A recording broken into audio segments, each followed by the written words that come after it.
মহাকাশে টানা ২১০ দিন প্রায় ৭ মাস অবস্থানের পর এক নতুন রেকর্ড করে পৃথিবীর বুকে ফিরে এসেছেন চীনের শেনচু-২১ মিশনের ৩ নভোচারী। সৌরশক্তি এবং নতুন জ্বালানির গাড়ির বাজারে অভাবনীয় প্রসারের কারণে চীনে পিওই এর চাহিদা আকাশচুম্বী। এটি এখন পাখিদের জন্য এক আদর্শ বিশ্রাম ও প্রচণ্ড আবাসস্থলে পরিণত হয়েছে। বিস্তীর্ণ সবুজ ঘাসে ঢাকা জলাভূমির হাঁটু সমান স্বচ্ছ পানি মারিয়ে আপন মনে ছুটে চলছে মাঘ। শুধু রাতের বেলাতেই নয়, দিনের আলোতেও যে কোনো পোকা নজরে পড়লেই তা শটান চলে যায় এর পেটে। বিস্ময়ে মোড়া রহস্যে ঘেরা আমাদের এই পৃথিবী, সীমাহীন মহাশূন্য থেকে মহাসাগরের অতল গহ্বর, প্রকৃতির পরতে পরতে লুকিয়ে আছে জ্ঞানের অফুরন্ত ভাণ্ডার। দূর দূরান্তের মহাবিশ্বের অপার রহস্য, অন্যদিকে অণুজীবের জটিল জগৎ। এই দুই বিপরীত স্রোত বয়ে আনছে বিস্ময়ের ধারাবাহিকতা। আধুনিক বিজ্ঞান প্রতিনিয়ত উন্মোচন করে চলেছে প্রকৃতির সেই অজানা জগৎকে। নতুন আবিষ্কার আর উদ্ভাবনের হাত ধরে আমরা পৌঁছে যাচ্ছি প্রকৃতি আর মহাবিশ্বের বিস্ময়ের কাথার দোরগোড়ায়। অজানা সেই জগৎ সম্পর্কে জানতে এবং জানাতে আমাদের নিয়মিত আয়োজন বিজ্ঞান ও প্রকৃতি। আপনাদের সঙ্গে আছে আমি হুসনি মোবারক সৌরভ এবং আমি শুভ আনোয়ার। দর্শক, শুরুতেই বিজ্ঞান ও প্রযুক্তি।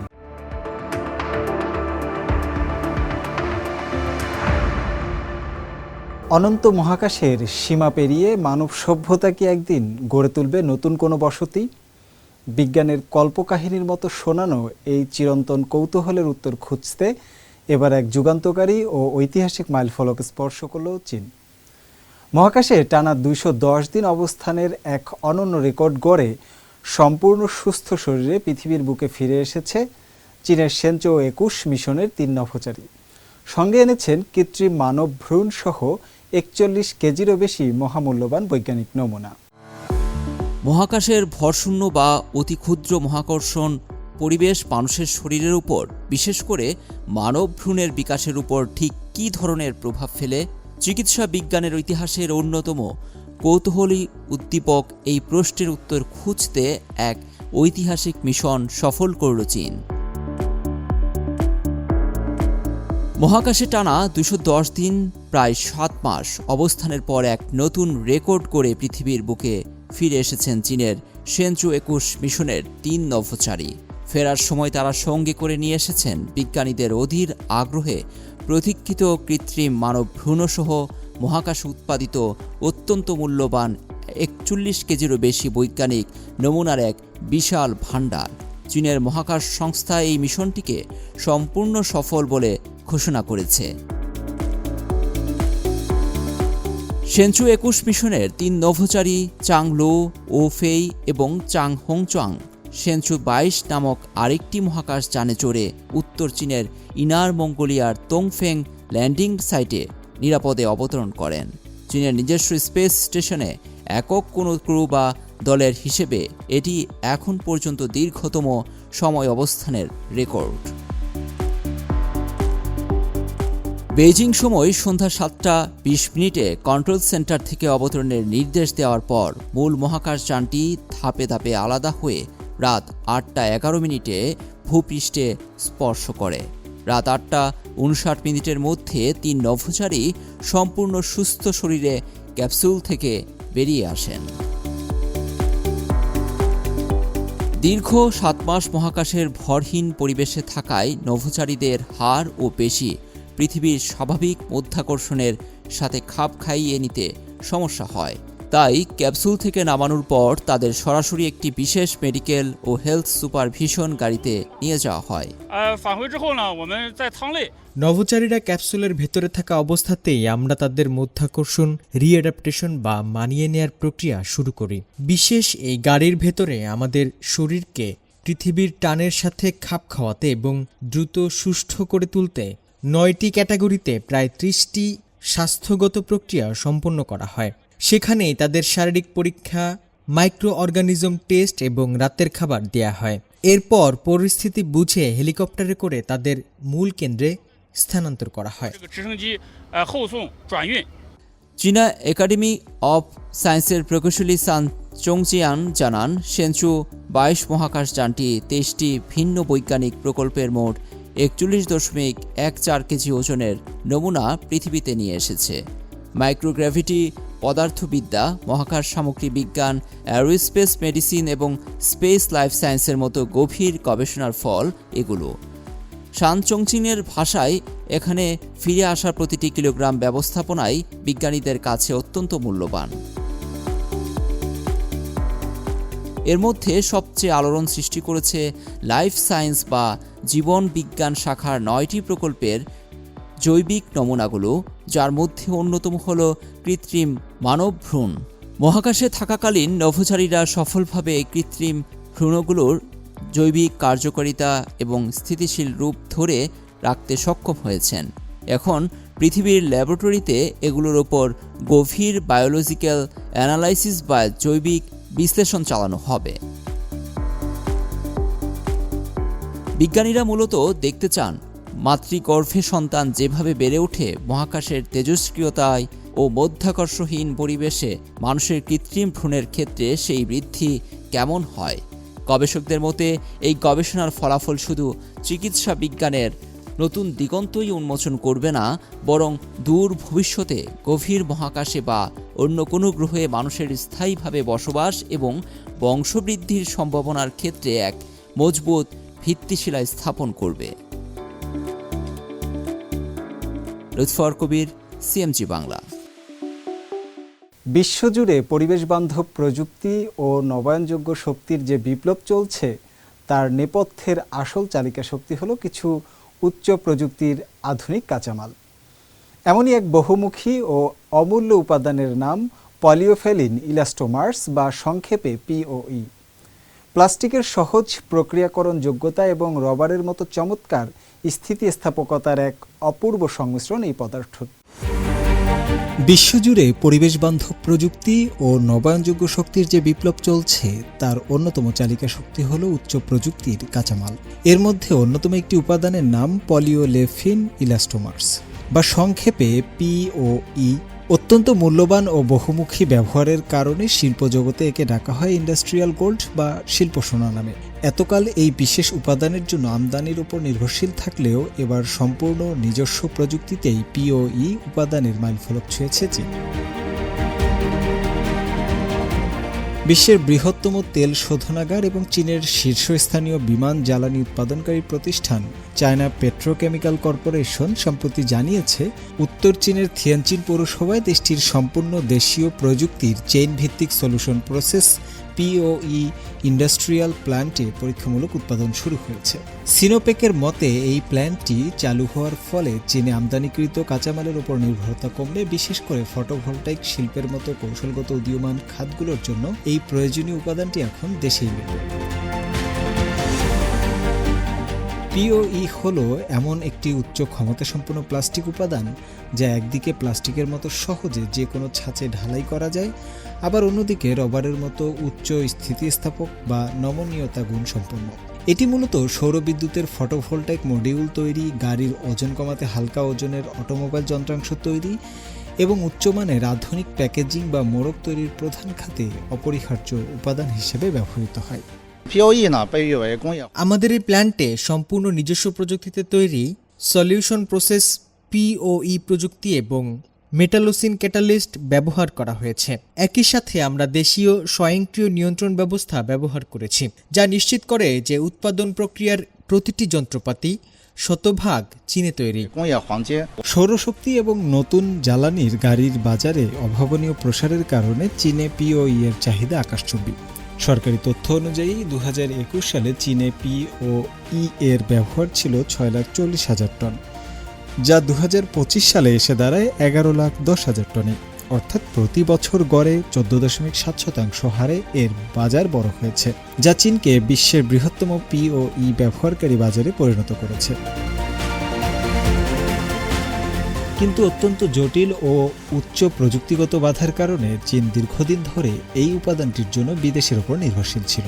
এমনকি 2025 সালেও এই বিশেষ উপাদানের জন্য চীনের আমদানি নির্ভরতা ছিল প্রায় 76%। নতুন এই প্ল্যান্টের হাত ধরে চীনের তৈরি উপাদানগুলো কোন কোন খাতে কিভাবে বিপ্লব আনবে তার একটি ধারণা দিয়েছেন পরিচালক ওয়াং সিয়াওই। তিনি জানান, এই প্ল্যান্টের উৎপাদিত উপাদান ফটোভোল্টাইক এনক্যাপসুলেশন ফিল্মে ব্যবহার করা হবে, যা প্যানেলের আলো ভেদ করার ক্ষমতা 93.5% বা তার চেয়েও বাড়িয়ে দেবে। ফলে সৌর প্যানেলের কার্যক্ষমতা অনেক বাড়বে। শুধু তাই নয়, প্রথাগত বা সনাতন উপাদানের তুলনায় এই উপাদান দিয়ে তৈরি যন্ত্রাংশ গাড়ির ওজন 15%-এরও বেশি কমিয়ে আনবে। গাড়ি যত হালকা হবে, তার জ্বালানি ও ব্যাটারি সাশ্রয় তত বেশি হবে। এছাড়া উপাদানটি লিথিয়াম ব্যাটারি সেপারেটর কোটিং এবং বৈদ্যুতিক গাড়ির চার্জিং পাইলের তারের ইনসুলেশনের স্তর হিসেবে ব্যবহার করা যাবে, যা আন্তর্জাতিক নিরাপত্তার মানদণ্ড বজায় রাখতেও সাহায্য করবে। থিয়েনচিনের এই নতুন পিওই প্ল্যান্টটি কেবল একটি নতুন কারখানার সূচনা নয়, বরং এটি চীনের ভবিষ্যৎ প্রযুক্তি ও গ্রিন এনার্জি খাতে স্বনির্ভরতার এক বড় বিজ্ঞাপন। শিল্পের সোনা এখন ঘরের মাঠে উৎপাদিত হওয়ায় বৈশ্বিক বাজারেও চীনের তৈরি সোলার প্যানেলগুলো ও বৈদ্যুতিক গাড়ির অবস্থান আরও সুদীর্ঘ হবে। শুভ আনোয়ার, সিএমজি বাংলা।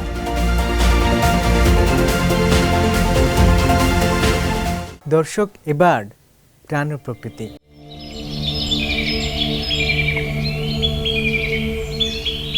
চীনের হপেই প্রদেশের নানতাকাং জলাভূমি এখন পরিণত হয়েছে পরিযায়ী পাখিদের স্বর্গরাজ্যে। ধারাবাহিকভাবে পরিবেশ সংরক্ষণের কারণে এখানে মাত্র 5 বছরে পরিযায়ী পাখির সংখ্যা 35,000 থেকে বেড়ে দাঁড়িয়েছে 1,20,000-এ। সম্প্রতি এখানে চীনের প্রথম শ্রেণীর রাষ্ট্রীয় সুরক্ষার অধীনে থাকা বিরল গ্লাসি আইবিস পাখিরও সন্ধান মিলেছে। অনন্য এই জলাভূমির বিস্তারিত চলুন দেখে আসে।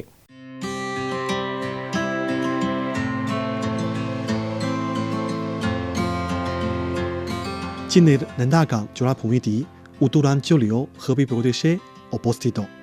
সাম্প্রতিক বছরগুলোতে স্থানীয় বনায়ন বৃদ্ধি সহ ধারাবাহিক সংরক্ষণ পদক্ষেপের ফলে এখানকার সম্পূর্ণ জলাভূমি বাস্তুতন্ত্র পুনর্গঠিত হয়েছে। এটি এখন পাখিদের জন্য এক আদর্শ বিশ্রাম ও প্রচন্ন আবাসস্থলে পরিণত হয়েছে। সম্প্রতি গবেষকরা প্রথমবারের মতো নানদাগাংয়ে গ্লোসি আইবিস আবিষ্কার করেছেন। জলাভূমির রন্ধন হিসেবে পরিচিত এই পাখিটি চীনের সর্বোচ্চ রাষ্ট্রীয় সুরক্ষাপ্রাপ্ত একটি প্রজাতি। এর ফলে নানদাগাং জলাভূমিতে পর্যবেক্ষণ করা জাতীয় প্রথম শ্রেণীর সুরক্ষাপ্রাপ্ত বন্য পাখির প্রজাতির সংখ্যা বেড়ে 18টিতে দাঁড়িয়েছে এবং এই পর্যন্ত জানা পরিযায়ী পাখির প্রজাতির সংখ্যা 273-এ উন্নীত হয়েছে। সর্বশেষ উপাতে দেখা যায়, এই জলাভূমিতে পরিযায়ী পাখির সংখ্যা 2020 সালের 35,000 থেকে বেড়ে 2025 সালে 1,20,000-এর বেশি হয়েছে। অব্যাহত পরিবেশগত উন্নয়ন নানদাগাংকে সত্যিকারের এক পাখিদের স্বর্গে পরিণত করেছে। নানদাগাংয়ের অব্যাহত পরিবেশ সুরক্ষা প্রচেষ্টা বৈশ্বিক স্বীকৃতি অর্জন করেছে। 2024 সালে নানদাগাং জলাভূমিকে ইউনেস্কোর বিশ্ব ঐতিহ্য তালিকায় অন্তর্ভুক্ত করা হয়। চীন থেকে আকাশ, চায়না মিডিয়া গ্রুপ, সিএমজি। প্রকৃতির পুনরুজ্জীবন ও বন্যপ্রাণীর স্বাধীন বিচরণের এক অপরূপ দৃশ্যের দেখা মিলেছে উত্তর পশ্চিম চীনের সিনচিয়াং উইগুর স্বায়ত্তশাসিত অঞ্চলের মানাস জাতীয় জলাভূমি পার্কে। ধু ধু মরুভূমির প্রান্তে গড়ে ওঠা এই সবুজ অভয়ারণ্যে দেখা গেছে একটি মা ঘোড়া আর তার ছোট শাবকের জলকেলিও স্বাধীনভাবে ছুটে বেড়ানোর মায়াবী এক দৃশ্য। গুরবানতুঙ্গুত তাকলামাকান মরুভূমির সীমান্তে অবস্থিত এই সবুজ জলাভূমিটি স্থানীয় জীববৈচিত্র্য রক্ষা এবং মরুদ্যান সুরক্ষায় একটি গুরুত্বপূর্ণ পরিবেশগত আশ্রয়স্থল হিসেবে কাজ করছে। বিস্তীর্ণ সবুজ ঘাসে ঢাকা জলাভূমির হাঁটু সমান স্বচ্ছ পানি মারিয়ে আপন মনে ছুটে চলছে মা ঘোড়া। তাকে পরম নির্ভরতায় অনুসরণ করে পেছন পেছন ছুটছে এক ছোট্ট শাবক। চারপাশের ঘন সবুজ প্রকৃতি, নীল জলরাশি আর একজোড়া বন্যপ্রাণীর এই ছন্দময় দৌড় যেন পুরো আবহকে একটি জীবন্ত ক্যানভাসে রূপান্তর করেছে। মাঝে মধ্যে মা ও ছানাকে শান্তভাবে দাঁড়িয়ে চারপাশ মনোরম পরিবেশ উপভোগ করতে এবং জলাভূমির তাজা ঘাস ও পানি খেতেও দেখা যায়। এই মনোরম দৃশ্যের নেপথ্যে রয়েছে চীনের দীর্ঘদিনের পরিবেশগত পুনরুদ্ধার প্রচেষ্টা। সাম্প্রতিক বছরগুলোতে চীনের ব্যাপক আকারের নিবিড় পরিবেশগত সংস্কারের ফলে মানাস এবং শিনচিয়াংয়ের অন্যান্য জলাভূমিগুলো নতুন রূপ ধারণ করেছে। এই জলাভূমি পার্কটির ভৌগোলিক অবস্থান অত্যন্ত সংবেদনশীল এলাকায়।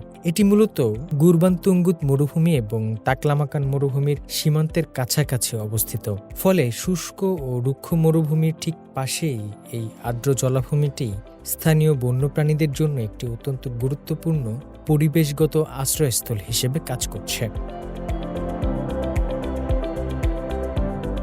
পরিবেশবিদদের মতে মরুদ্যান এবং অববাহিকা অঞ্চলের এই সবুজ চাদর শুধু যে জীববৈচিত্র্য রক্ষা করছে তা নয়, বরং মরুভূমির সম্প্রসারণ রোধ করে এই অঞ্চলের প্রাকৃতিক ভারসাম্যকেও সুরক্ষিত রাখছে।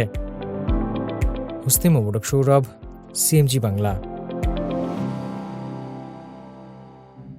ইতিহাসের পাতা উল্টালে যদি আমরা 250 মিলিয়ন বছর পিছিয়ে যাই, তবে চোখের সামনে ভেসে উঠবে ডাইনোসরদের রাজত্বের কথা। সময়ের নিষ্ঠুর নিয়মে ডাইনোসররা হারিয়ে গেছে ঠিকই, কিন্তু প্রকৃতির এক অবিশ্বাস্য নিয়মে আজও পৃথিবীতে টিকে আছে তাদেরই এক সমসাময়িক সঙ্গী। এর মাথাটা যেন টিকটিকের, আর শরীরটা দেখতে কুমির ছানাদের মতো। উত্তর চীনের কুয়াংতং প্রদেশের রহস্যময় পাহাড়ি স্রোতধারায় লুকিয়ে থাকা এই আদিম প্রাণীর নাম চাইনিজ ক্রোকোডাইল লিজার্ড। সিজিটিএনের বিশেষ ডকুমেন্টারি সিরিজ নর্দার্ন কুয়াংতং উডল্যান্ডের প্রথম পর্ব চাইনিজ ক্রোকোডাইল লিজার্ড, চলুন উপভোগ করে আসি।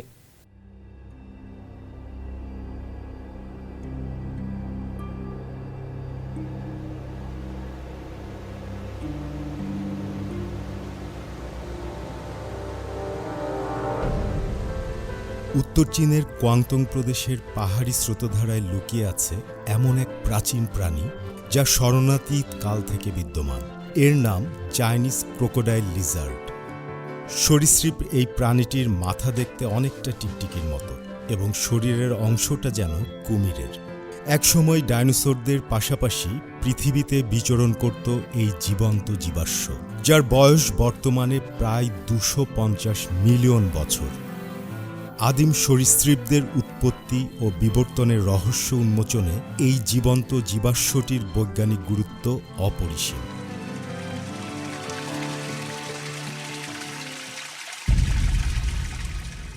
সন্ধ্যা নামতেই শুরু হয় এদের শিকার পর্ব।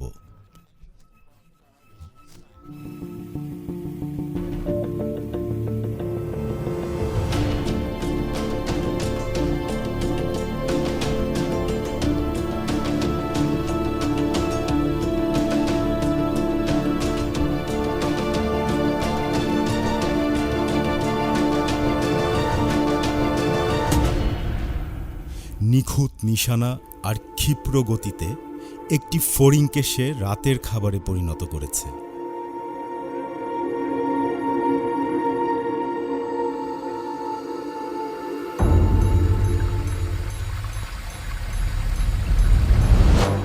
শুধু রাতের বেলাতেই নয়, দিনের আলোতেও যে কোনো পোকা নজরে পড়লেই তা শটান চলে যায় এর পেটে।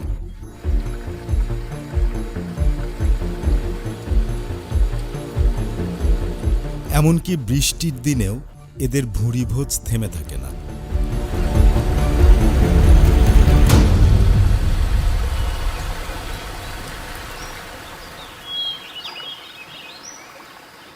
পেট পুড়ে খাওয়ার পর বনের গাছের ডালে বিশ্রাম নেয় এরা।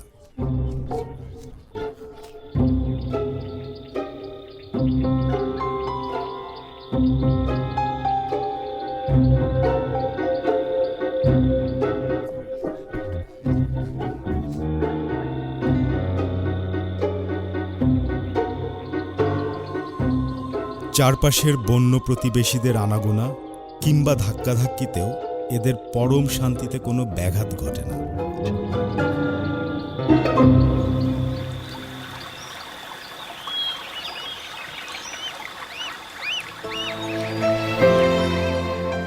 বিশ্রামের পর আরও গুরুত্বপূর্ণ একটি কাজ সম্পন্ন করতে যাচ্ছে সে।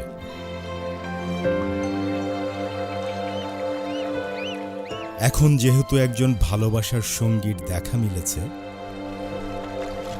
তাই সে এবার প্রেম নিবেদন শুরু করল। একে অপরকে আলতো করে কামড়ে বা মুখে মুখ লাগিয়ে তারা ভালোবাসা প্রকাশ করে।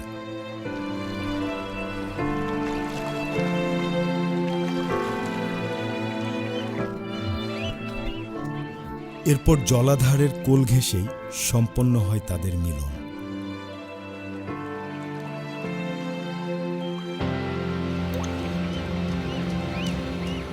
বসন্ত পেরিয়ে যখন গ্রীষ্মের আগমন ঘটে, তখন দীর্ঘ 9 মাসের গর্ভকাল শেষে মা ক্রোকোডাইল লিজার্ড গভীর ঘুম থেকে জেগে ওঠে। সন্তান প্রসবের জন্য সে আবার ফিরে আসে সেই চিরচেনা স্রোতস্বিনীতে। এটি একটি জরায়ুজ ডিম্বোস প্রজাতির প্রাণী, যার ফলে ছানার জন্ম সরাসরি জলেই হয়ে থাকে। সদ্যজাত ছোট্ট ক্রোকোডাইল লিজার্ডটি বনের প্রথম সূর্যালোকে চোখ মেলে।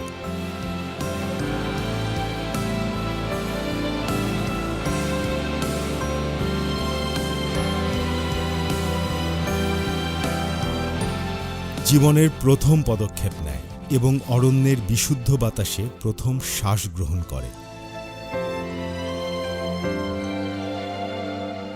এক রোমাঞ্চকর জীবনযুদ্ধে সামিল হতে এভাবেই তার পথ চলা শুরু হয়।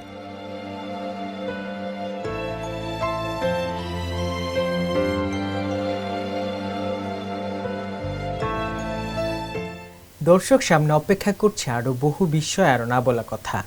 আজকের মতো এটুকুই। আবারও ফিরে আসবো আগামী সপ্তাহে প্রাণ, প্রকৃতি আর বিজ্ঞানের নতুন আলো নিয়ে। সেই পর্যন্ত সুস্থ থাকুন, ভালো থাকুন, ভালোবাসুন বিজ্ঞানকে, সঙ্গে থাকুন প্রকৃতির। ধন্যবাদ।